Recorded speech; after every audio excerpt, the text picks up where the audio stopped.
नमस्कार दोस्तों, मैं राज दीक्षित स्वागत करता हूं अपने YouTube channel study youth knowledge पर। जैसा कि हमने पिछली वीडियो पे चर्चा की थी धर्म के बारे में। धर्म हमारे शैव धर्म, वैष्णव धर्म, जैन धर्म, बौद्ध धर्म। हालांकि पिछले वीडियो में हम दो धर्म पढ़ चुके हैं, शैव धर्म और वैष्णव धर्म के बारे में। अगर जिन विद्यार्थियों ने जैन धर्म और बौद्ध धर्म के बारे में नहीं पढ़ा हुआ है तो वो आज की वीडियो में कवर हो जाएगा। एंड जिन विद्यार्थियों ने शैव धर्म और वैष्णव धर्म के बारे में नहीं पढ़ा हुआ है गाइज, तो आप मेरे जो पहले की वीडियो है, जो पहले मैंने कल डाली हुई थी, तो आप उन वीडियो को देख सकते हैं एंड आपका क्लियर हो जाएगा क्या शैव धर्म और वैष्णव धर्म। And that's it.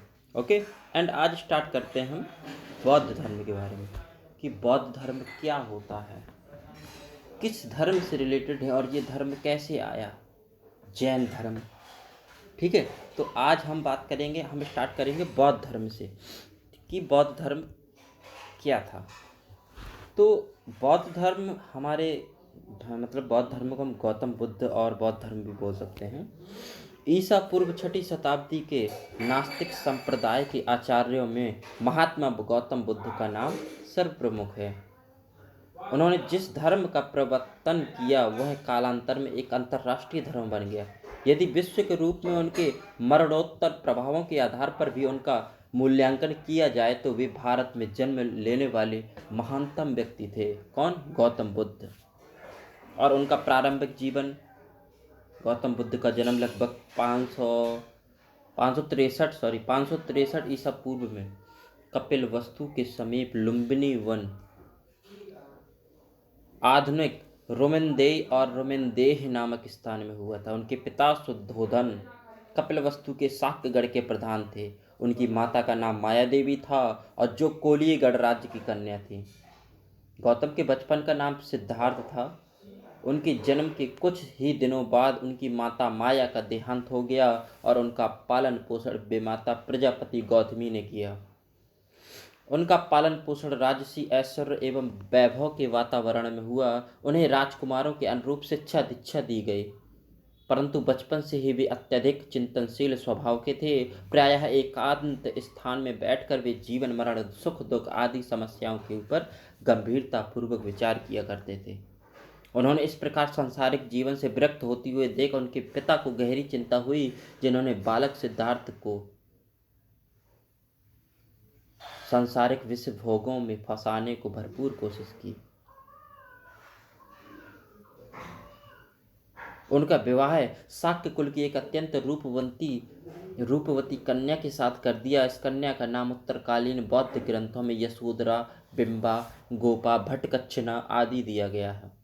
किस में दिया गया है? बौद्ध ग्रंथों में। लेकिन उनका नाम यशोधरा प्रचलित था। यशोधरा से सिद्धार्थ को एक पुत्र भी उत्पन्न हुआ जिसका नाम राहुल पड़ा। तीनों ऋतुओं में आराम के लिए अलग अलग आवास बनवाए गए और इस बात की पूरी व्यवस्था की गई कि वे संसारिक दुखों के दर्शन न कर सके। मेरा बेटा संसार के दुखों में न भटके, संसार के गलत मार्गों में न भटके, उसके लिए अलग अलग एक आवास बनवाए गए कि वो बाहर के दुख, संसारिक दुखों के दर्शन न कर सके। तब सिद्धार्थ सांसारिक विषय भोगों में वास्तविक संतोष नहीं पा सके। बिहार के लिए जाते हुए उन्होंने प्रथम बार वृद्ध और द्वितीय बार एक व्याधिग्रस्त मनुष्य और तीसरी बार एक मृतक अत्यंता प्रसन्न चित्त सन्यासी को देखा। जब वह बिहार जा रहे थे तब उन्होंने पहली बार एक बूढ़े आदमी को देखा, दूसरी बात एक व्याधिग्रस्त मनुष्य को देखा और तीसरी बात एक मरे हुए व्यक्ति को देखा और एक खूब प्रसन्न सन्यासी को देखा। उनका हृदय मानवता को दुख में फंसा हुआ देखकर अत्यंत छिन्न भिन्न हो उठा। बुढ़ापा, व्याधि, मृत्यु जैसी गंभीर सांसारिक समस्याओं ने उनके जीवन का मार्ग बदल दिया और इन समस्याओं के ठोस हल के लिए उन्होंने अपनी पत्नी एवं पुत्र को सोते हुए छोड़कर गृह त्याग कर दिया। उस समय सिद्धार्थ की आयु 29 वर्ष की थी। इस त्याग को बौद्ध ग्रंथों में महाभिनिष्क्रमण की संख्या दी गई, महाभिनिष्क्रमण कहा गया।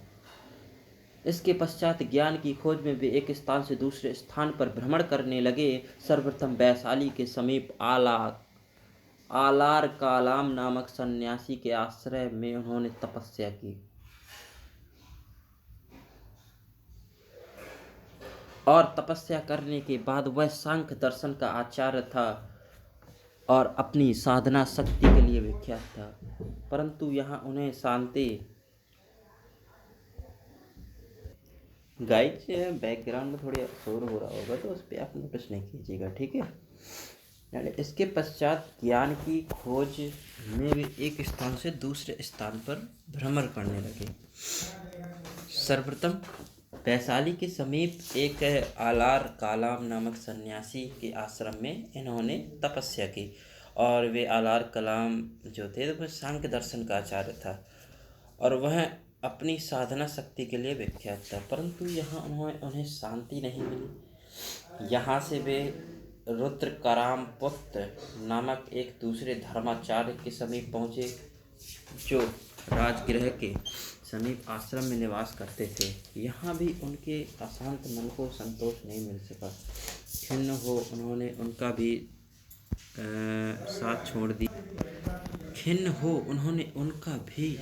साथ छोड़ दिया और उरुबेला यानी कि बोध गया नामक स्थान को प्रस्थान किया। यहाँ उनके साथ 5 ब्राह्मण सन्यासी भी आए। अब उन्होंने अकेले तपस्या करने का निश्चय किया। प्रारंभ में उन्होंने कठोर तपस्या की जिससे उनका शरीर जर्जर हो गया और काया क्लेश की निस्सारता का उन्हें भास हुआ। तब उन्होंने एक ऐसी साधना प्रारंभ की जिससे पद्धति पहले की अपेक्षा कुछ सरल थी। 6 वर्षों की साधना के पश्चात 35 वर्ष की आयु वैशाख पूर्णिमा की रात को एक पीपल के वृक्ष के नीचे उन्हें ज्ञान प्राप्त हुआ। अब उन्होंने दुख और उसके कारणों का पता लगाया कि इस समय में वे बुद्ध नाम से विख्यात हुए और हमारे बुद्ध धर्म की स्थापना हुई। तो गाइस ये थी हमारी बौद्ध धर्म की स्थापना कैसे हुई, कैसे बौद्ध धर्म कहा गया, ठीक है। अब हम पढ़ेंगे कि बौद्ध धर्म के बारे में, कि बौद्ध धर्म की छोटी छोटी बातें हैं उनके बारे में पढ़ेंगे। अशोक के रुम्नदेई अभिलेख से प्राप्त हुई बौद्ध धर्म के संस्थापक महात्मा बुद्ध के जन्म से जुड़ी जानकारी। बुद्ध ने 29 वर्ष की आयु में गृह त्याग किया और अभी हमने बताया 29 वर्ष की आयु में 35 वर्ष 6 वर्ष में उन्होंने सब कुछ की तपस्या का ज्ञान प्राप्त कर लिया था। और जब उन्होंने गृह त्याग किया था तो उसको हम महाविनिष्करण कहते थे इस घटना को।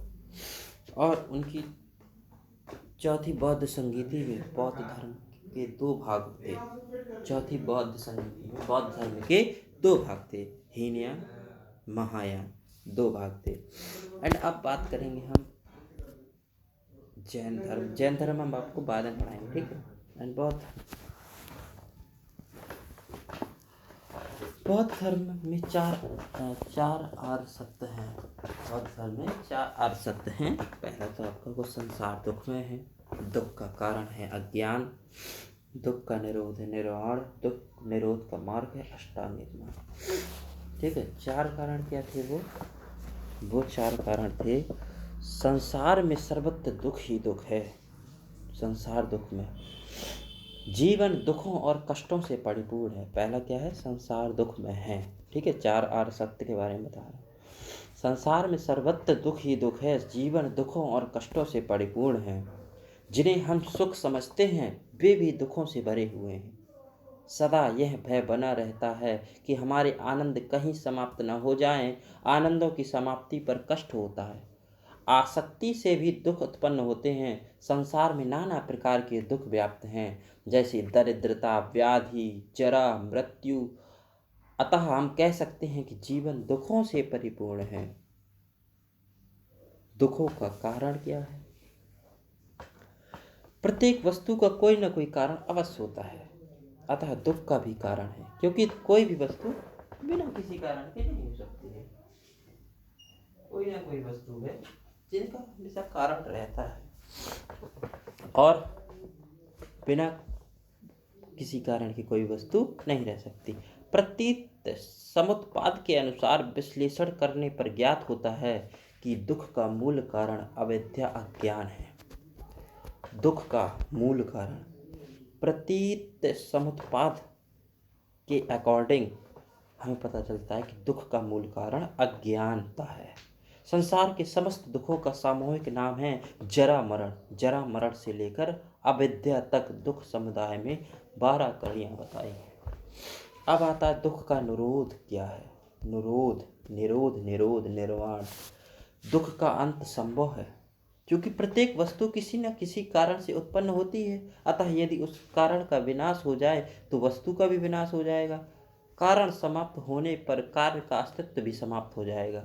अतः यदि दुखों के मूल का कारण अविद्या का विनाश करना है, अविद्या यानी अज्ञान का विनाश कर दिया जाए तो दुख भी नष्ट हो जाएंगे।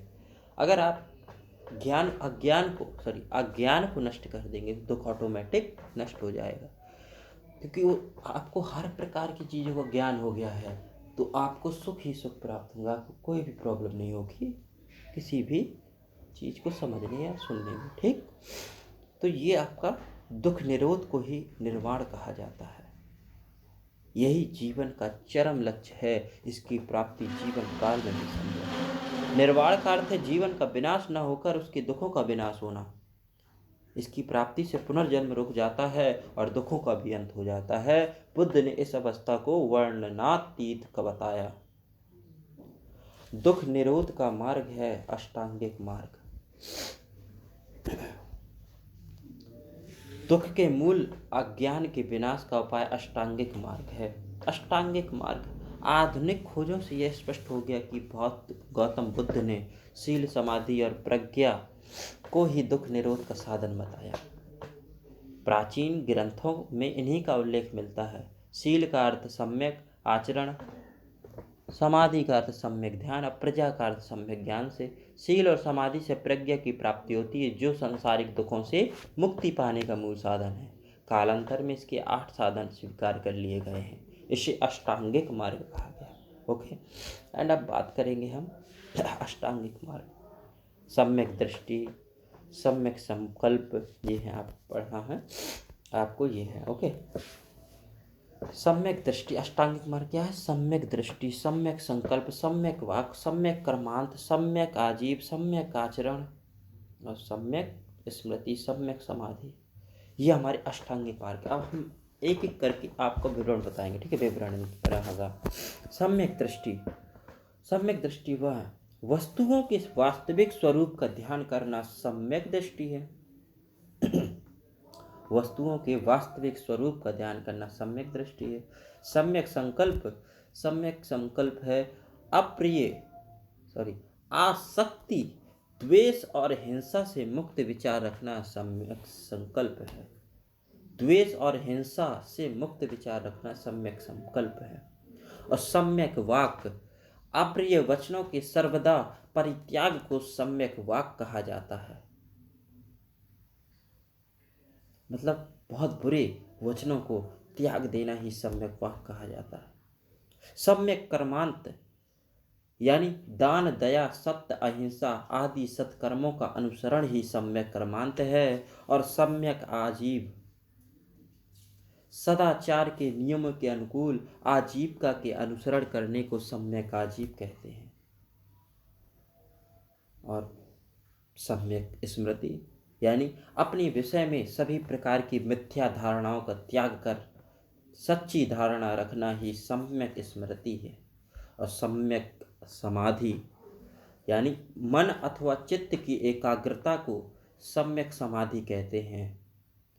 मतलब इन सभी अष्टांगिक मार्ग में शील के अंतर्गत सम्यक कर्मांत और सम्यक आजीव, सम्यक समाधि के अंतर्गत सम्यक व्यायाम, सम्यक स्मृति, सम्यक समाधि और प्रज्ञा के अंतर्गत सम्यक दृष्टि और सम्यक संकल्प, सम्यक वाक को रखा जाता है।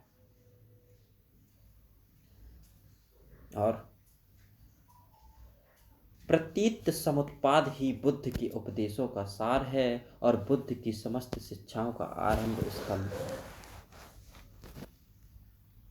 यह द्वितीय और तृतीय आर्य सत्यों में निहित है जो दुख का कारण और उसके निरोध को बताते हैं। बौद्ध धर्म की प्रमुख बौद्ध संगीतियाँ हैं प्रथम संगीति है जो राजगृह में अजातशत्रु शासक के काल में अध्यक्षता महाकश्यप की थी। द्वितीय संगीति वैशाली में है सावक मीर की अध्यक्षता में शासक थे कालाशोक। तृतीय संगीति है पाटलिपुत्र में जिनके अध्यक्ष थे मुगल्लीपुत्र तिस्य और शासक अशोक अभिधम्म पिटक। चतुर्थ संगीति में है कश्मीर में आचार्य वसुमित्र अध्यक्ष थे और शासक थे कनिष्क। ठीक है, तो ये आपकी है बौद्ध धर्म की प्रमुख संगीतियाँ। जैन धर्म हम बात को बताएंगे आपको बाद में स्तूप। हाँ, बौद्ध धर्म के स्तंभ के बारे में पढ़ेंगे। चलो स्तूप के बारे में पढ़। शीर्ष पर स्थित होती है हर्मिका के बीच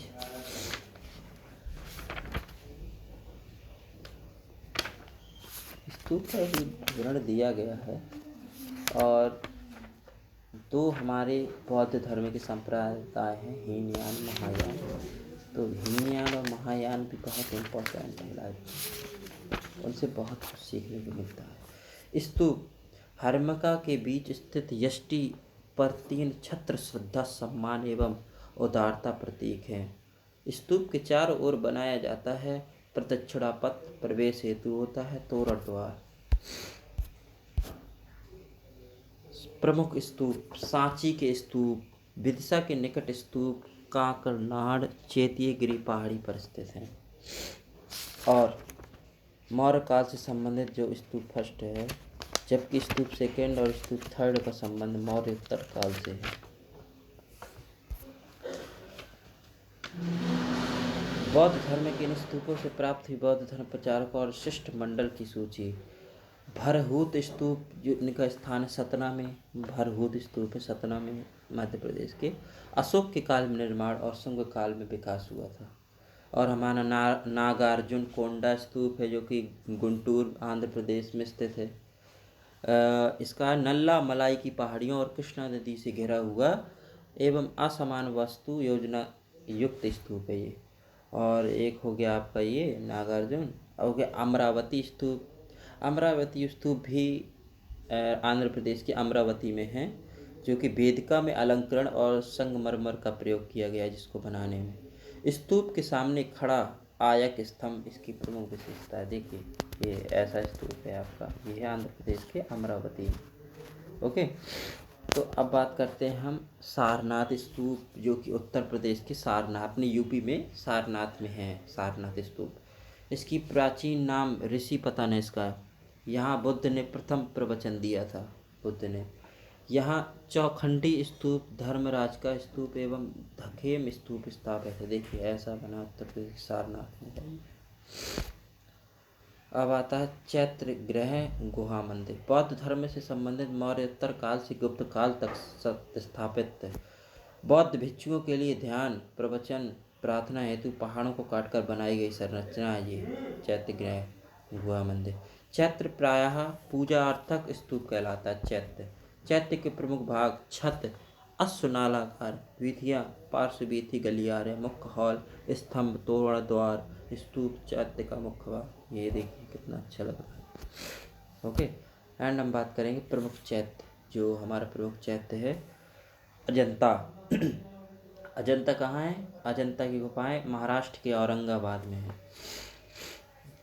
चैत्य का मतलब गुफाएं ही समझें, ठीक है। ये गुफाएं हैं, कितनी अच्छी शानदार है गुहा मंदिर। महाराष्ट्र के औरंगाबाद में अजंता की गुफाएं हैं। इनका समय मौर्योत्तर काल और गुप्त काल और गुप्तोत्तर काल था। विशेषता बौद्ध धर्म से संबंधित पेंटिंग इनकी ख्याति का प्रमुख कारण है। ये पेंटिंग देखिए।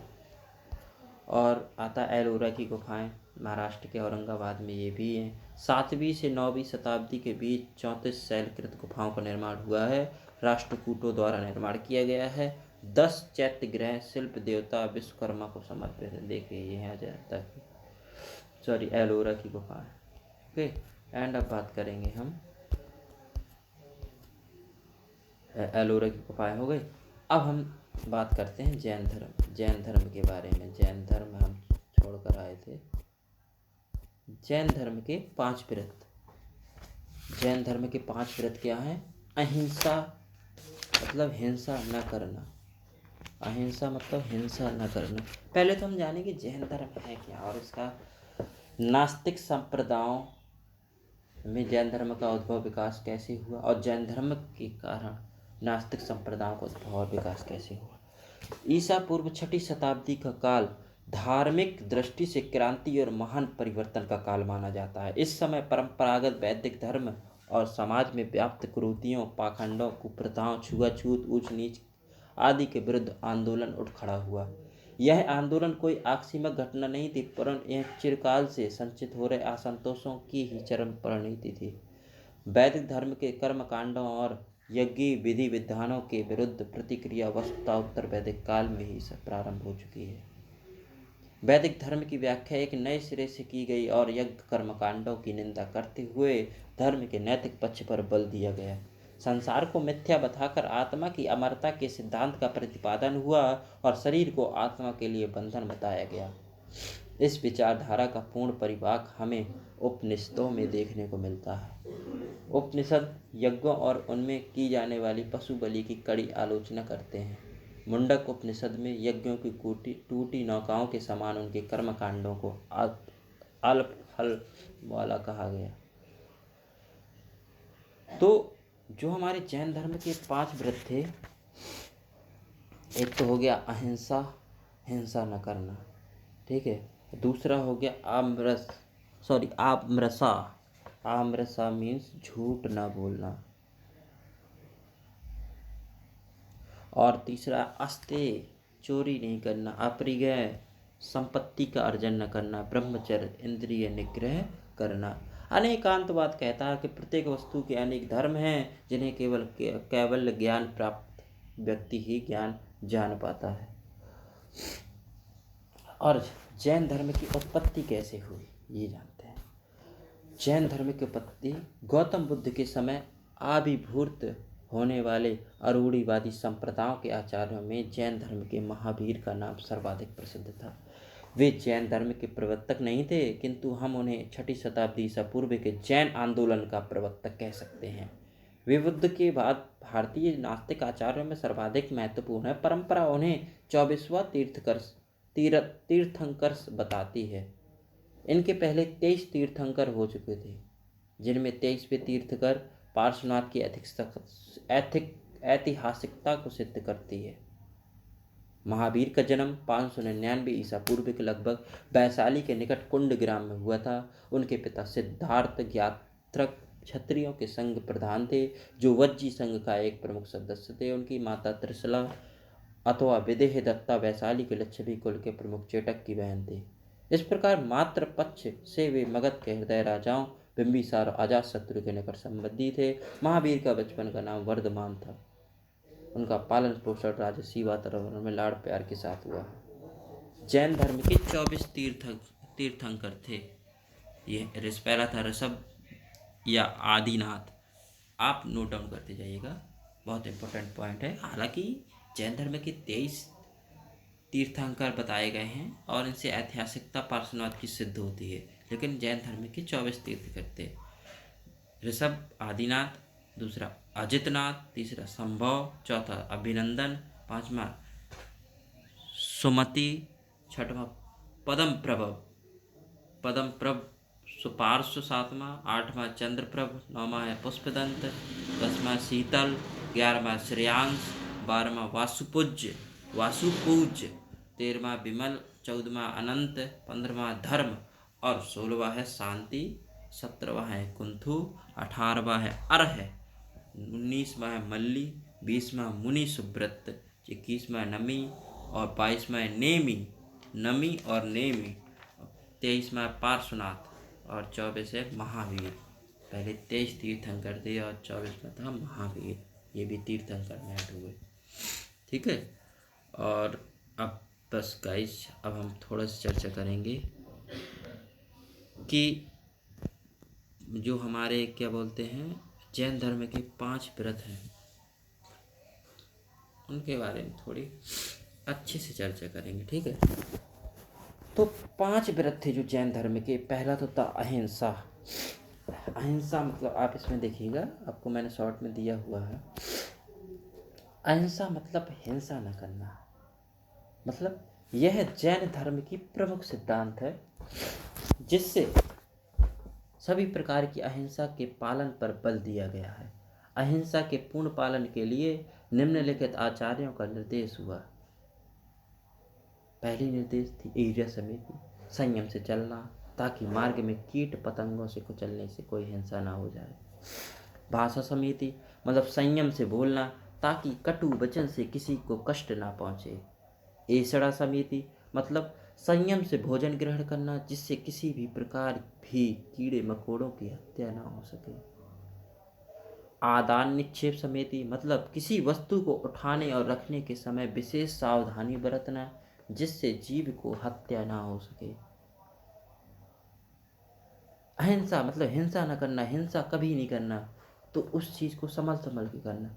विसर्ग समिति मतलब मल मूत्र का त्याग ऐसे स्थान पर करना जहाँ किसी जीव की हिंसा होने की आशंका ना रहे। और दूसरा है हमारा आम्रसा मतलब झूठ न बोलना, सदैव सत्य बोलना, मतलब इसमें सदैव सत्य बोलने पर जोर दिया गया है। पहला सोच विचार कर बोलना चाहिए, क्रोध आने पर शांत रहना चाहिए, लोभ होने पर मौन रहना चाहिए, हंसी में भी झूठ नहीं बोलना चाहिए। हंस परिजानती भय होने पर भी झूठ नहीं बोलना चाहिए, भयम परिजानती, ये हमारा अमृसा झूठ न बोलना। और तीसरा पंचव्रत है अस्ते आचौर चोरी न करना, मतलब बिना किसी के अनुमति के उसकी कोई वस्तु को न लेना और बिना आज्ञा किसी के घर में प्रवेश न करना, गुरु की आज्ञा बिना भिक्षा में प्राप्त अन्न को ग्रहण न करना, बिना अनुमति के किसी के घर में निवास न करना, यदि किसी के घर में रहना हो तो बिना उसकी आज्ञा के उसकी किसी भी वस्तु का उपयोग न करना, ये अस्तेय है, मतलब चोरी न करना। अपरिग्रह चौथा पंचव्रत है। अपरिग्रह मतलब संपत्ति का अर्जन न करना, इसमें किसी भी प्रकार की संपत्ति एकत्रित न करने पर जोर दिया गया है, क्योंकि संपत्ति से मोह और आसक्ति का उदय होता है। अगर संपत्ति इकट्ठा करोगे ऑब्वियसली मोह होगा, आसक्ति का उदय होगा। और पांचवा पंचव्रत है ब्रह्मचर्य। मैं आपको थोड़ा स्पीड से पढ़ा रहा हूँ ताकि आपका कोर्स पूरा लगभग हो जाए, ठीक है। जैसे कि अपरिग्रह में बताया गया है कि संपत्ति का अर्जन न करना। सपोज दैट आप लाखों करोड़ों रुपए इकट्ठा करते हैं, तो आपके माइंड में कई तरीके के सवाल आएंगे, फिर उसमें आपको झूठ भी बोलना पड़ेगा। एंड कहीं ना कहीं किसी भी बात पर आप किसी भी चीज़ को बिना पूछे उठा सकते हैं, यानी कि अस्तेय कर सकते हैं, ठीक है। और अहिंसा भी कर सकते हैं अगर आप लक्ष्मी या बोले तो मनी धन को इकट्ठा करेंगे तब ये सब ख्याल आएंगे, कहीं ना कहीं दिमाग घुमाओगे, ये बिजनेस कर लो, वो तो बिजनेस में घोटाला भी लगता है, ठीक है, बेईमानी भी लगती है, तो ये सब आपको करना पड़ेगा। तो इसलिए कहा गया कि अपरिग्रह है, संपत्ति का कभी अर्जन नहीं करना, ठीक है। और ब्रह्मचर्य जैसे कि अस्तेय में बताया गया, अस्तेय चोरी नहीं करना। पहले पंचव्रत में जैन धर्म के लोग बहुत इन सब चीज़ों का पालन करते थे, किसी भी कोई भी चीज़ को बिना पूछे नहीं छूते थे, बिना पूछे नहीं खाते थे, बिना पूछे नहीं करते थे, बिना पूछे नहीं रहते थे, किसी के घर नहीं जाते थे। अब तो लगभग 100 में 90% ये सब लोग करते हैं, 10% नहीं करते। अब 90% हो गया। अगर दिन दहाड़ी चोरियाँ हो रही हैं कोई मतलब नहीं, उनके जैन धर्म के लोग ये सब इन सब चीज़ों का पालन करते थे, चोरी नहीं करते थे, झूठ नहीं बोलते थे। और हमारा पांचवा महाव्रत है ब्रह्मचर्य, इंद्रिय निग्रह करना, मतलब किसी स्त्री से बातें ना करना। ब्रह्मचर्य किसी स्त्री को देखना नहीं है, किसी स्त्री के संसर्ग की बात कभी नहीं सोचना, शुद्ध एवं अल्प भोजन करना। देखा, जैन धर्म के ब्रह्मचर्य भी रहते थे लोग, मतलब कोई भी स्त्री को देखते नहीं थे। और एक पॉइंट और है कि अगर ऐसे घर में न जाना चाहिए जिसमें स्त्री अकेली रहती हो, ये भी पॉइंट है। मतलब ऐसे घर में कभी नहीं जाना चाहिए जहाँ घर में स्त्री अकेली रहती है, कतई नहीं रहती। तो मतलब देखिए आप कि क्या है पंचव्रत, जैन धर्म के लोग पालन करते थे, ऐसी बात नहीं है, लोगों ने पालन किया। अब आते अनेकांतवाद और स्यादवाद। गौतम बुद्ध के समान महावीर ने भी वेदों की अपौरुष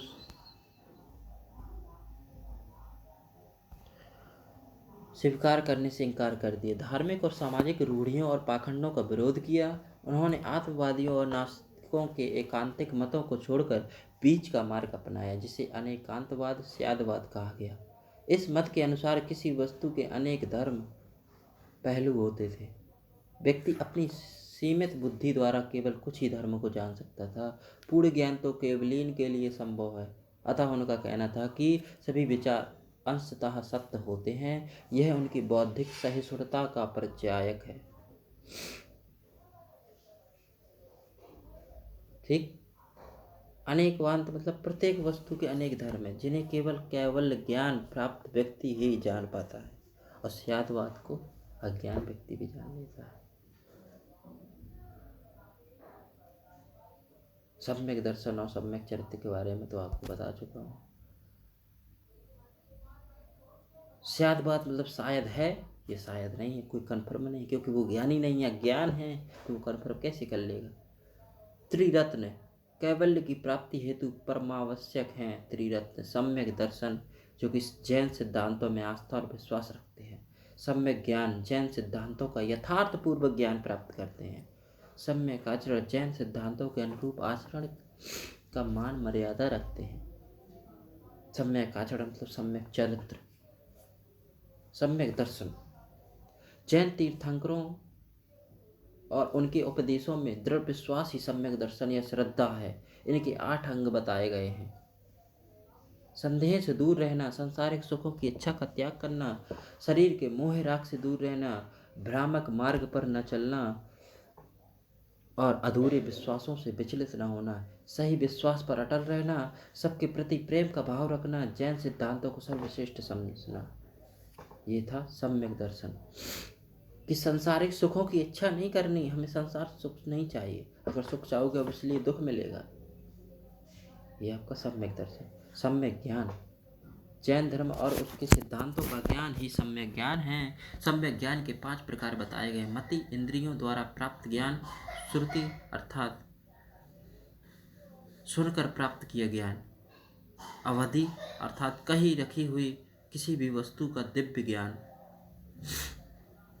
अन्य व्यक्तियों में मन की बातें जान लेने का ज्ञान। केवल पूर्ण ज्ञान, जो केवल तीर्थंकरों में है। सम्यक चरित्र, जो कुछ भी जाना जा चुका हो या सही माना जा चुका हो उसे कार्य रूप में परिणत करना ही सम्यक चरित्र है। इसके अंतर्गत भिक्षुओं के लिए 5 महाव्रत और गृहस्थों के लिए 5 अणुव्रत बताए गए हैं।